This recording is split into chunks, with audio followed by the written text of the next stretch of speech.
So students, today in this video, I am going to discuss an important topic from chapter directing, that is the principles of directing. Okay, so what do you understand by the term principles now? Principles means the rules and regulation, or what we say, some guidelines that you have to follow while you adopt directing activity. Okay, কাৰণ directing যেতিয়া আমি কৰিব যাম বা যেতিয়া আমি লোকক direction দিব যাওঁ, it's not so' easy task. আমি তাত কিছুমান ৰুলছ ৰেগুলেশ্যন, তাত কিছুমান আমি প্ৰিন্সিপলছ আমি ফ'ল' কৰিবই লাগে। কথাটো বুজি পালা? চ' ডাইৰেক্টিং ৰিকুৱাৰ্ছ, যেতিয়া আমি ডাইৰেক্টিং কৰিব যাম, আমি পিপল অফ ডিফাৰেণ্ট বেকগ্ৰাউণ্ডৰ আমি লগ পাওঁ, ডিফাৰেণ্ট এক্সপেক্টেশ্যন, চবৰ এক্সপেক্টেশ্যনবিলাক বেলেগ বেলেগ থাকে, চবৰ পটেঞ্চিয়েল আণ্ডাৰষ্টেণ্ডিং লেভেল ডিফাৰেণ্ট থাকে। So' that's why it is very much important that we have to abide by some principles, we have to abide by some rules and regulation. So আজিৰ ভিডিঅ'টোত আমি discuss কৰিম যে what are the various principles that we have to keep in mind while we go for directing. Okay, now we are going to discuss about the various principles of directing. There are 8 principles that we are going to discuss today. So point number 1 says that is the maximum individual contribution. What do you understand by that? Maximum individual contribution মানে কি হয়? এইটোৱে কয় যে যিমানে তুমি direction নিদিয়া কিয়, আল্টিমেটলি মেক্সিমাম কণ্ট্ৰিবিউশ্যনটো তোমাৰ সেই এমপ্লয়িজ বা ছাবঅৰ্ডিনেটছখিনিয়ে কৰিব লাগিব ন।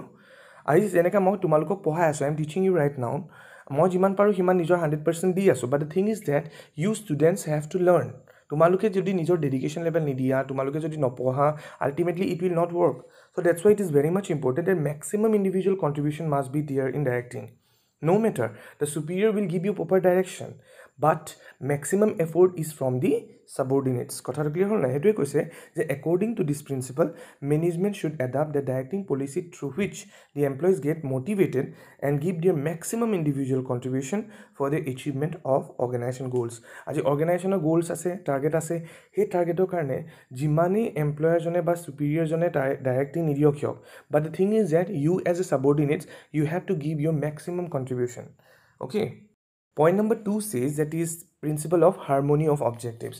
Harmony of objectives মানে হয় চোৱা, আজি ইণ্ডাষ্ট্ৰি এটা যেতিয়া আমি কাম কৰিব যাওঁ, no matter we know that organization have got some objectives, organization have got some goals, but the thing is that employees who are working inside the organization, they have also got some goals or some objectives. আজি যেতিয়া তোমালোকে as a employ কাম কৰিব যাবা, তোমাৰো নিজৰ কিছুমান goals থাকিব, নিজৰ কিছুমান অবজেক্টিভছ থাকিব।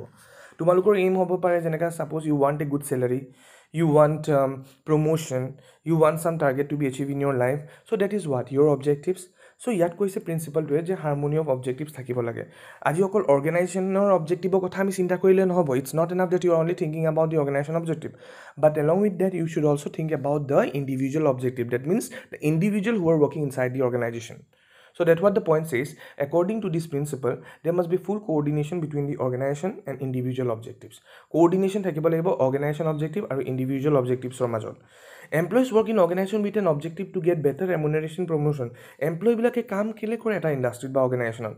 তাতে অবজেক্টিভ থাকে যে আমি এটা ভাল চেলাৰী পাওঁ, এটা ভাল প্ৰমোশ্যন পাওঁ ফিউচাৰত গৈ। অন দি আদাৰ হেণ্ড অৰ্গেনাইজেশ্যনৰ গ'ল থাকে যে আমি ভাল প্ৰফিট আৰ্ণ কৰোঁ, আমি নিজৰ মাৰ্কেট শ্বেয়াৰটো বঢ়াওঁ বিজনেছৰ। য়েছ, sometimes it is seen that there is a conflict between the objective of both the party. Yes, conflict হৈ যায় কেতিয়াবা। লাইক অৰ্গেনাইজেশ্যনে অকল নিজৰ অবজেক্টিভছৰ কথা ফ'কাছ কৰে যে আমি যেনে তেনে আমি কোম্পানী প্ৰফিট আৰ্ণ কৰিব লাগে, but they forget to think about the employees who are working for them. কাৰণ সেই এমপ্লয়িজখিনিয়েতো 100% ডেডিকেশ্যন দি আছে, যাৰ বাবদ আজি কোম্পানী হিউজ প্ৰফিট আৰ্ণ কৰি আছে। So' it is very much important that not only you should think about your organisation, but also' you have to think about the employees as a whole. Okay, so that what terms as harmony of objectives. Third principle is the principle of unity of command. Unity of command, তোমালোকক মই চাগে second chapter পঢ়াইছিলোঁ. In chapter 2 principles for management, you have learned about what is unity of command.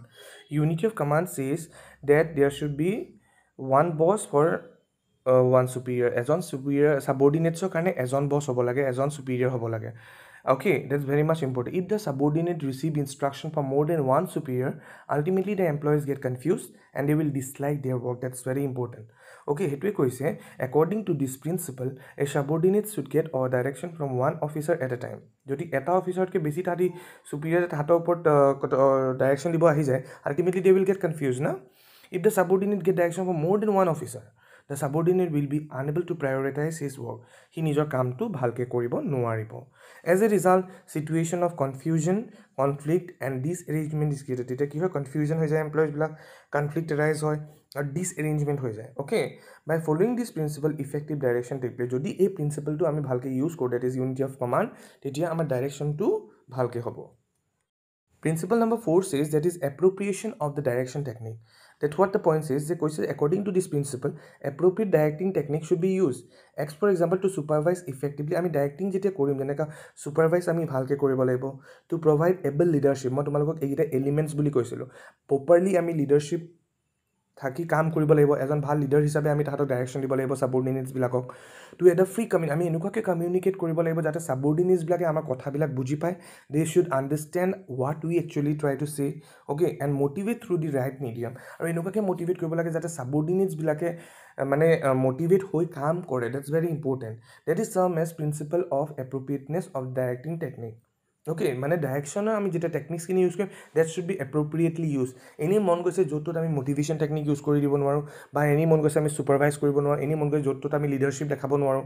Date should be done in a proper way. That what the point is, that is appropriateness of the directing technique. Number 5 says that is managerial communication. এটা directing কেতিয়া effective হ'ব জানা, যেতিয়া মেনেজাৰে একদম clear instruction দিব বা guide কৰিব as per the subordinates need. এই ছাবঅৰ্ডিনেটছৰ নিডখিনি আমি জানি ল'ব লাগিব, and as per that we have to give them clear instruction বা গাইড কৰিব লাগিব। আৰু তাৰ কাৰণে কি হ'ব লাগিব, ইফেক্টিভ মেনেজাৰিয়েল কমিউনিকেশ্যন হ'ব লাগিব, আৰু প্ৰপাৰ ফিডবেক হ'ব লাগিব ছাবঅৰ্ডিনেটছৰ পৰা। কথাটো বুজি পালা, তেতিয়াহে কামবোৰ প্ৰপাৰলি হ'ব। আৰু যদি মই ভালকৈ কমিউনিকেটেই কৰিব নাজানো ছাবঅৰ্ডিনেটছক, if I am not clear about what am I saying, then subordinates will not be able to understand. Yes or no? Ultimately the work will be done in a haphazard way and the subordinates will not fulfil our target. So' এইটোৱে কৈছোঁ চোৱা, according to this principle it should be monitored by the management that the subordinates get the same meaning for what has bin said. This simplifies the job of the subordinates and they need not go to the manager report repeatedly for enquiry. আৰু যাতে তাতে ইমান ধুনীয়াকৈ বুজি পাব লাগে যাতে সিহঁতি ৰিপিটেডলি মেনেজাৰৰ ওচৰলৈ গৈ পেলাই আকৌ ডাউট ক্লিয়াৰ কৰি ল'ব নালাগে। এইটোৱে কৈছে যে এইটো এটা ইম্পৰ্টেণ্ট ডাইৰেক্টিঙৰ প্ৰিন্সিপলছ, যে যেতিয়া মেনেজাৰে কমিউনিকেট কৰিব, he should be very much precise, he should be very much clear about what he or she is saying. Is it clear? সেইটোৱে কয় managerial communication must be proper.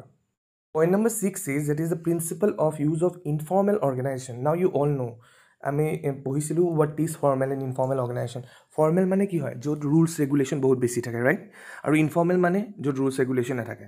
I have already taught you that informal, আমি যেনেকৈ এটা অৰ্গেনাইজেশ্যনত suppose I have got my father as my boss in my company, কিন্তু অৰ্গেনাইজেশ্যনত যেতিয়া যাম মই ফৰ্মেল ৰুলছ ৰেগুলেশ্যন মেইনটেইন কৰি মোৰ পাপাৰ লগত কথা পাতিব লাগিব। কিন্তু যেতিয়া মই অৰ্গেনাইজেশ্যনৰ বাহিৰত আহোঁ, I can maintain a informal relation. That's what I know' about informal organisation. Yes or no'? So' কেতিয়াবা ডাইৰেকশ্যন যেতিয়া আমি কৰিব যাম, আমি কেতিয়াবা ইনফৰ্মেলিও এমপ্লয়িজৰ লগত কথা পাতিব লাগিব। অকল যে ফৰ্মেলি ৰুলছ ৰেগুলেশ্যন মেইনটেইন কৰি কাম কৰিব লাগিব, that's not done. If it not work, formally কাম কৰিলে যেতিয়া কামত নাহে, তেতিয়া আমি ইনফৰ্মেলি এমপ্লয়িজক বুজাব লাগিব, ছাবঅৰ্ডিনেটছক বুজাব লাগিব। দৰকাৰ হ'লে তাহাঁতৰ বাহিৰত আমি কেতিয়াবা ৰেষ্টুৰেণ্টত লৈ যাব লাগিব, চাহ তাহ খুৱাই হ'লেও বুজাব লাগিব। That what the points is, কেতিয়াবা আমি ইনফৰ্মেল অৰ্গেনাইজেশ্যন ইউজ কৰিব লাগে। চ' এইটো কৈছোঁ, according to this principle there must be a free flow' of information between the seniors and the subordinates. The success of direction depends upon effective exchange of information to a great extent. তুমি information share কৰিবলৈ formally বোলে অলপ problem হৈছে ছাবঅৰ্ডিনেটছৰ লগত, চ' সেই ইনফৰ্মেশ্যনটো আমিতো anyhow share কৰিব লাগিব। চ' কেতিয়াবা আমি ইনফৰ্মেল টেকনিক ইউজ কৰিব পাৰোঁ। ইনফৰ্মেলি তেওঁক ৰেষ্টুৰেণ্টত লৈ গৈছোঁ বা বাহিৰত ক'ৰবাত লৈ গৈছোঁ, তেওঁৰ লগত ফ্ৰী ফ্ৰেংকলি কথা পাতিছোঁ। কথাটো বুজি পালা? As I have already said যে আমি ডিফাৰেণ্ট টাইপ অফ এমপ্লয়িজৰ লগত ডিল কৰোঁ যেতিয়া আমি এটা অৰ্গেনাইজেশ্যন চলাওঁ। Okay, so information should be given both to formal as informal medium. Okay, special attention should be given to the informal organization. This strengthens the formal organization. Okay, number 7 says that is the principle of leadership. Now what is it? According to this principle, while giving direction to the subordinate, a good leadership must be provided by the manager. Our manager is a proper leader hobo lagibo. If he or she does not have that leadership ability, he cannot control or give direction to the subordinates. অৰ্থাৎ বুজিব, এজন ভাল লিডাৰেহে ছাবঅৰ্ডিনেটক influence কৰিব পাৰিব, তাহাঁতৰ হতুৱাই কাম কৰোৱাব পাৰিব। এজন লিডাৰ হ'ব নোৱাৰিলে তুমি কেতিয়াও ছাবঅৰ্ডিনেটছক কাম কৰোৱাব নোৱাৰি। It's impossible to get the work done by the subordinates if you do not have that leadership skill. So' in this situation subordinates act according to the wish of the manager. যেতিয়া এজন মেনেজাৰৰ leadership quality থাকে, leadership capability থাকে, সি তেতিয়া নিজৰ ছাবঅৰ্ডিনেটছক ৱৰ্কটো এজ পাৰ হিজ উইল কৰাব পাৰে। কথাটো বুজি পাইছা? So' and also' it will help you also' to achieve the organisation target. Clear? And the last but not important principle is principle of follow through. Follow through মানে কি হয় অকল আমি direction দিলি no, it's not enough that you have given direction, left the work done by the subordinates. It's very much important that তোমালোকে check কৰিব লাগিব. Follow through মানে আমি check কৰিব লাগিব employee কামটো ভালকে কৰিছে নাই. So it goes according to this principle, it must be monitored by management as to what extent the policies framed and issued direction have been enforced. Thus, it must be seen whether the employees are following the management or not. Management to follow কৰিছে না হেতু চাব লাগিব এমপ্লয়াৰে employees বিলাকক direction দি এৰি দিলে নহব তুমি যদি ডাইৰেকশন দিলা যে কামটো কৰ that's not enough. You have to check whether they are doing it in a proper way or not. If yes, then to what extent যদি কৰিছে কিমান এক্সটেন্টলৈকে কৰিছে. As per this principle, the job of manager is not to sit idle after framing policies or issuing direction, but to continuously take feedback. I mean, continuously feedback লৈ থাকিব লাগে. The advantage of this will be that if there is any problem of implementing a policy or a direction, it can be removed then and there. আৰু যদি কিবা আমি যদি তাত কিবা প্ৰবলেম আছে তাহাঁতি আমি ইমপ্লিমেণ্ট যোনবিলাক কৰিলোঁ সেইবিলাকত যদি কিবা ডিফেক্ট আছে আমি আকৌ কাৰেকশ্যন কৰাইও দিব পাৰোঁ চ' সেইটোৱে বেনিফিট হয় so' this are some of the principles of directing. আমি ক্লিয়াৰ হ'ল যে আমি ডাইৰেকশ্যন দিলেই নহয় it's not enough that you have given direction আমি ডাইৰেকশ্যন দিলে এই প্ৰিন্সিপলছখিনি এই ৰুলছ ৰেগুলেশ্যনখিনি প্ৰপাৰলি জানিব লাগিব তেতিয়াহে আমাৰ ডাইৰেকশ্যনটো কমপ্লিট হ'ব কথাটো ক্লিয়াৰ হ'লনে so' is it clear students thank you today in this video I'm going to discuss about the elements of direction. What is direction you have already come to know. That means what you instruct subordinates to do something. আমি কাবাৰ direction দিও কেনেকৈ কাম এটা কৰিব লাগিব instruct কৰো কেনেকৈ কৰিব লাগিব how to do a particular task and also guide them supervise them yes or no. Now while you give direction to the subordinates it is very much important যে আমি তাৰ লগত basic কেইটামান element জানিব লাগে. We have to know that there are 4 basic elements of directing. So what are these elements now?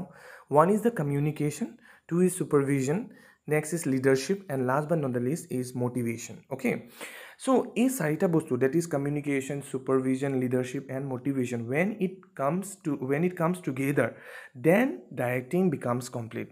Nole tumi direction jeta koribo jaba direction jeta dibo jaba kabak aru jodi yar bito konuba eta element jodi missing hoy jay then directing becomes incomplete. So it is very much important that we have to know each and every element of directing. Okay, first important element is supervision. Supervision mane ki supervise.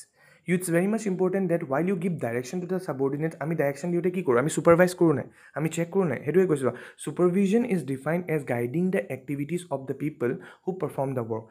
Ami guide kori thoka manu bilake je subordinates bilake jeta kaam kori thibo when the subordinates will work we have to guide them when they are performing a particular task. Jeneka tat bitor thake tuma planning kora, organizing, directing and controlling the work and activities of the subordinates. Okay, an important element is motivation. As you can see here, motivation is defined as the process that initiate, guide and maintain goal oriented behavior. Karon jetia employee eta kami motivate korim he nijor goal ba target to achieve koribo karone kaam koribo.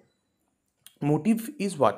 Motive মানে হয় যে এটা inner feeling মানুহৰ কিছুমান needs থাকে আৰু যেতিয়া তুমি কিবা এটা কাম কৰিবৰ কাৰণে এমপ্লয় এটা মোটিভেশ্যন দিয়া ultimately employee will like their works subordinates will like their suppose example মই কৈছোঁ কোনোবা এটা এমপ্লয় বা সাবঅৰ্ডিনেটৰ বোলে এটা নিড আছে যে তাক গাড়ী এখন লাগে বা তাক ঘৰ এটা লাগে থাকিবৰ কাৰণে ভাল ঘৰ এটা ফ্লেট এটা যেতিয়া এমপ্লয়টো বোলে তুমি ক'লা যে if you achieve this much amount of target in your organization goal তেতিয়া বোলে তোমাক আমুকটো ফ্লেট অফাৰ কৰা হ'ব বা গাড়ী এখন দিয়া হ'ব so ultimately the employee curiosity will emerge employee জনে ভাল পাব আৰু হি ফুল ডেডিকেটেডলি কাম কৰিব যাব so motivation is very much important element so motivation is what causes us to act আৰু এনেকুৱা এটা বস্তু হয় যোনটোৱে আমাক কাম কৰিবলৈ বাধ্য কৰে কথাটো বুজি পালা it involves the biological emotion social cognitive force that activate behavior মানুহৰ behaviorটো entirely change কৰি দিয়ে আজি motivation যেতিয়া এমপ্লয় এটা হৈ যায় তেতিয়া সি গোটেই তাৰ behaviorটোৰ ওপৰত impact আহে আৰু সি নিজৰ dedication level ফুল দি পেলাই কামটো কৰিবলৈ চেষ্টা কৰে so this is termed as motivation. An important element is leadership. As you have already learned that leadership মানে কি এটা leader quality থকা তুমি যেটা direction দিব যাবা when you are going to give direction to your subordinates আৰু তোমাৰ যদি নিজৰে leadership quality নাথাকে how can you be able to control your subordinates so that's why it is very much important তুমি employee জনৰ proper leadership থাকিলেহে control কৰিব পাৰিবা proper direction দিব পাৰিবা so leadership is what is the ability to get a person to do what you want him to do when you want it done or in a way you want it done because he wants to do it কথাটো বুজি পালা মানে তুমি কিবা এটা কাম কৰাটো এনেকৈ বিচাৰিছা আৰু সেইমতে যেতিয়া কামটো এমপ্লয়িছে কৰি দিব তেতিয়াহে তোমাৰ লিডাৰশ্বিপ থকা বুলি কয় লিডাৰশ্বিপ কোৱালিটি থাকিলেহে তুমি ছাবঅৰ্ডিনেটছক কণ্ট্ৰল কৰি ৰাখিব পাৰিবা you can make the work done by your subordinates okay so that is termed as leadership. Last but not the least important element of directing is the communication. Communication mane tumaloke to sobe jana. I think most of you have come to know when you interact, share your ideas, views and opinion with one another. I jeta mo direction dibo jam. Direction dibo gole mo communication is must. Must. If you do not communicate properly, how can your subordinates be able to understand you? So that's why it is very much important that you have to communicate properly. So, communication is the process of creating and exchanging meaning through symbolic interaction. As a process, communication constantly moves and changes. It does not stand still. Communication jeti ami koru, ami nijor express koru jikhini kobologia ase amar. Okay, meaning involve thought, ideas, understanding. Jokhini bostu ami nijor mindot loi those ekhini ami share koru views, opinions kini. Okay, so the subordinates will make the work done. Okay. So যেতিয়া আমি communication কৰিম employee তেতিয়াহে বুজি পাব if there is no communication how can the subordinates will understand anything so এটো কাৰণে কৈছো যেতিয়া আমি direction কৰিম when you give direction to your subordinates these are the four important elements you should always know that is communication leadership supervision and motivation because without these four elements directing becomes incomplete